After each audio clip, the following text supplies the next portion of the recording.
Hello, everyone, and welcome to this edition of Reporters.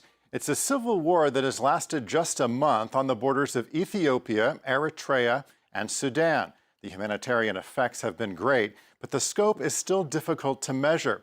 There is one certainty in all of this, that the civilian population of the Tigray region is paying a heavy price, as you will see in our report. Our correspondent Bastien Renouy went to the area of these three borders, which is not easy to access. It's where thousands of people are living in makeshift camps. Bastien joins us now from Nairobi. Bastien, what did you find there and what were the conditions like? Well, it was very difficult to access this place. It's a 10 hours drive from Khartoum to reach the refugee camps. You have to drive on dirt tracks in the middle of sorghum fields. You have to take boats to cross rivers. So you can imagine that if it's difficult for journalists to reach this place, it's the same for NGOs. And that's why there is so little humanitarian help in the refugee camps. That's what you're going to see in this report.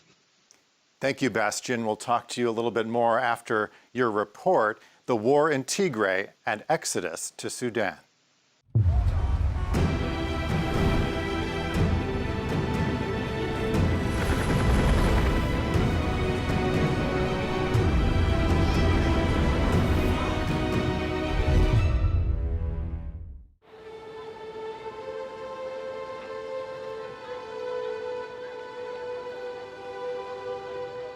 Tens of thousands of people have crossed this river, fleeing fighting between the Ethiopian National Army and the Tigray People's Liberation Front.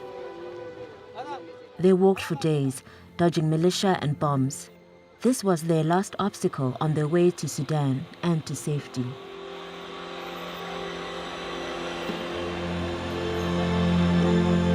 This boat has 50 people on board. Most of them carry just a few items of clothes.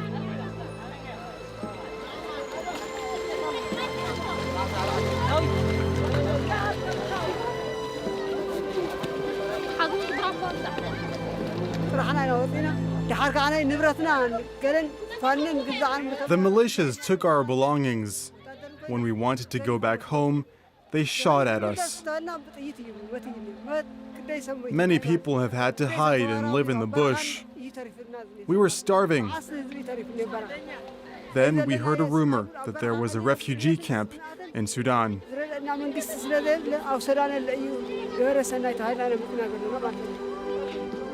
Tigrayan leaders were part of the governing coalition in Ethiopia for almost 30 years. Prime Minister Abiy Ahmed came to power 2 years ago. They recently rebelled against him, accusing him of marginalizing them and the people of Tigray. The Tigray People's Liberation Front and the Ethiopian National Army are both accused of targeting and killing hundreds of civilians and forcing many more to flee their homes. These two families left their village together and walked for nearly 2 weeks. They only have a few more kilometers to go before officially becoming refugees. We hope that the government is good here and that there is peace. All I know is that we risked our lives and now we want a peaceful government. Almost 30,000 people have arrived here at the Hamdayat transit camp since the conflict began. The families find an unoccupied space.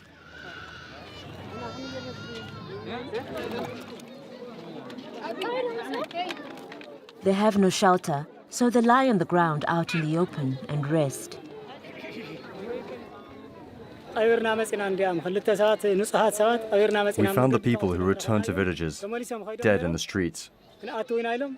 We had to bury them. We just had to bury them.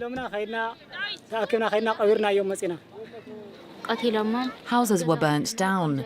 There's nothing left in those standing. The militiamen were shouting, "Tigrayans must die, Tigrayans must go." So we came here to be safe. Communication networks in Tigray were cut off when the conflict began on November 4. They borrow a phone from a fellow refugee. This is the first time the family can speak to relatives outside the region. Hello, Mullah. How are you?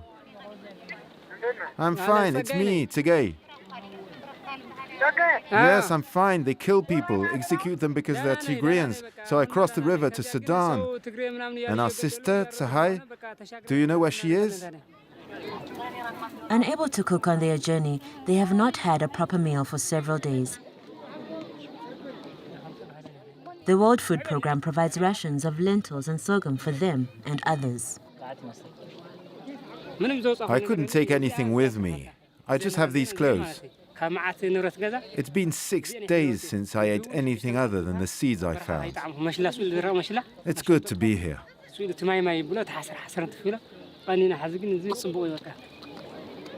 When night falls, the refugees have no shelter or blankets to keep warm.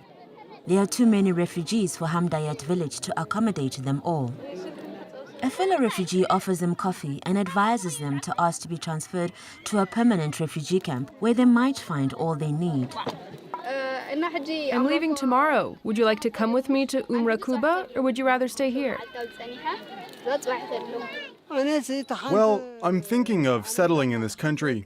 I'm here with some of my children, although others have stayed in Ethiopia. I'm happy to be safe with them.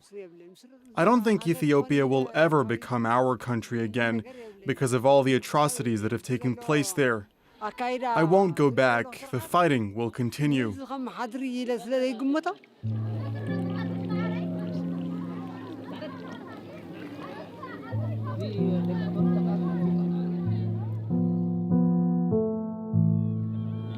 Around 40 buses arrived overnight to take those who want to go to the permanent camp. The two families who have just arrived must be registered by the UN before they can also travel. The young woman we met the day before is getting ready to go to the next camp, along with her brother. Here's my uncle and they already packed and put it in the car.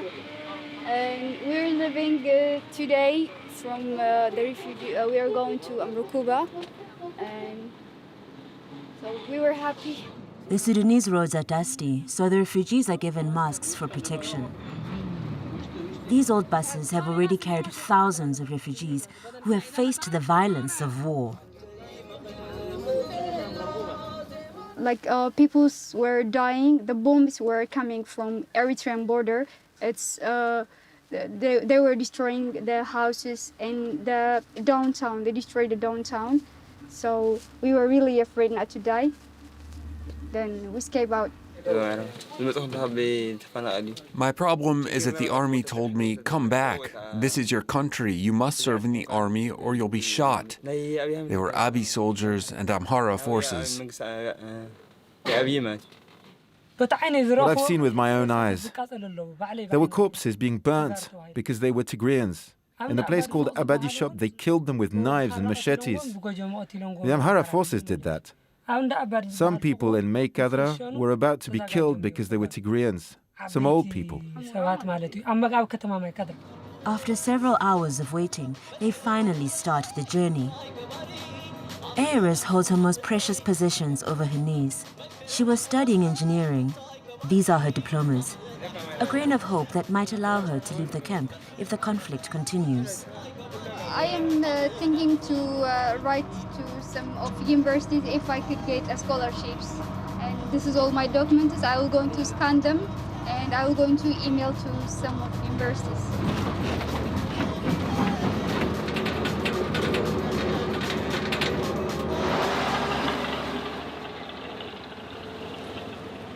It takes them 8 hours to drive to this desert plain. Refugees are transported by the hundreds to Rakuba. Here, the shelters are basic for now. They live crammed on top of each other in the suffocating heat.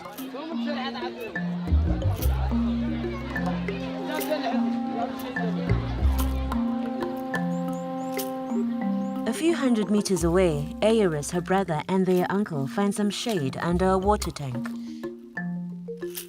Did you bring water? There was none.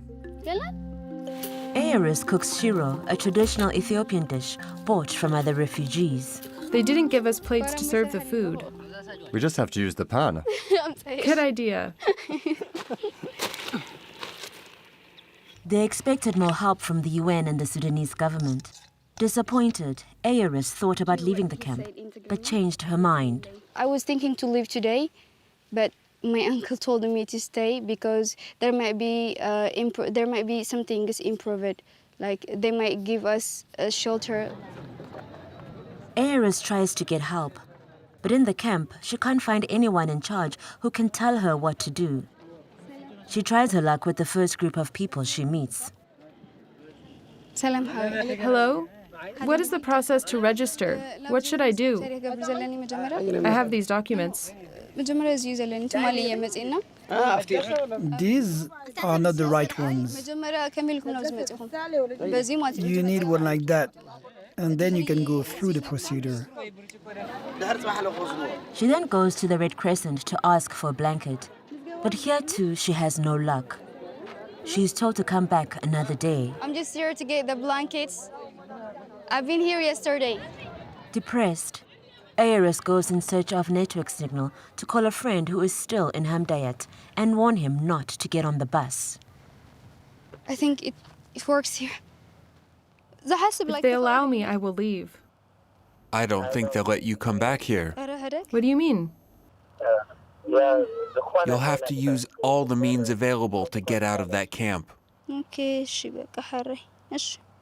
Once you enter it, you cannot leave it. She heads back to her makeshift shelter and finds refuge there in a book. When she fled her city and the bombings, she took it by reflex. Aris knew that her time in the camp would be long. Her family has already experienced such a situation. I think it's about like 30 years ago. My mom and my grandma was here, just on the same place that we are now. And because they came here, because there were a war between Ethiopia and Eritrea, and the Eritrean president, Isaias, he was just attacking Humera, and they were just afraid, and they just came here as a refugee, just like me. It is impossible to know if she will resume her studies one day or even see her mother. They were separated during the fighting. She has been a refugee in Sudan for 7 days and is already in despair. A few days later, she sets off again in search of shelter. And again, she is turned away. I've been here yesterday, and they told me that I have to come back at 10 p.m., but they didn't give me still now, so I'm really pissed off because this is too really sunny, and I'm just coming back again and again. I'm really pissed off about this thing.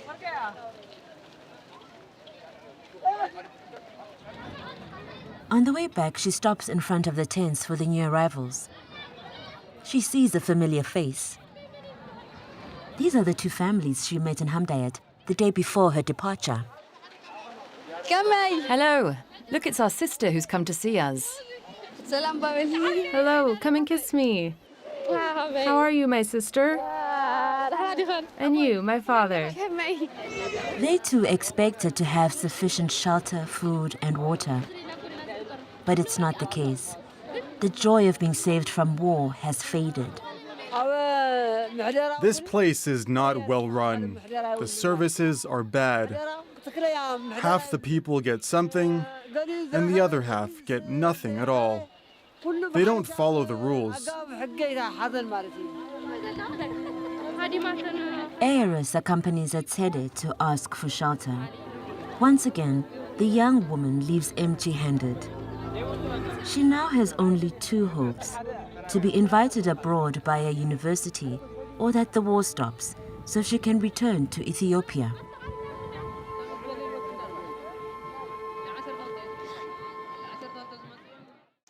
And Bastian joins us again from Nairobi. We want to share with our viewers this photo showing a young Tigrayan who was injured, just one of the many people caught up in the violence. We also heard the accounts from so many others in your report. Who is attacking the Tigrayans in their own territory?